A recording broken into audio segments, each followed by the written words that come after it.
Volodymyr Zelensky n'a pas respecté les accords d'échange de corps de soldats tombés au front. Vous savez, lors des négociations de Turquie, il y avait parmi les accords les échanges des corps des soldats tombés au front. Hier, ça devait être le jour où où les corps des soldats devaient être échangés. L'Ukraine devait récupérer plus de 6000 corps, 6000 soldats tombés au front. Malheureusement, les Ukrainiens ne se sont pas présentés pour deux raisons. D'abord, parce que le dédommagement des soldats tombés au front allait coûter à l'Ukraine plus de 2 milliards d'euros. 2 milliards d'euros. Vous savez, l'Ukraine, c'est la faillite, on le sait. Il est sous perfusion depuis des années.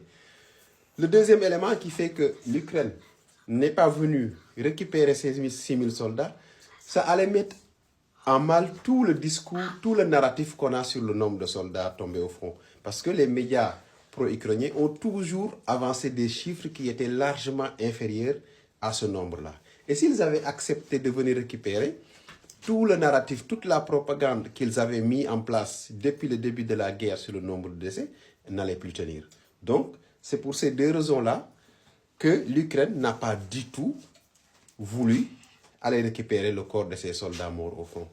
Et aussi, c'est une honte. En réalité, ça vient confirmer le fait que certains médias disaient que les Ukrainiens abandonnaient des corps sur le front. Les Ukrainiens laissaient les corps de ces soldats tomber et prenaient la fuite en cas de danger. Le fait de pouvoir récupérer chez les Russes plus de 6000 soldats confirme en réalité cette thèse-là.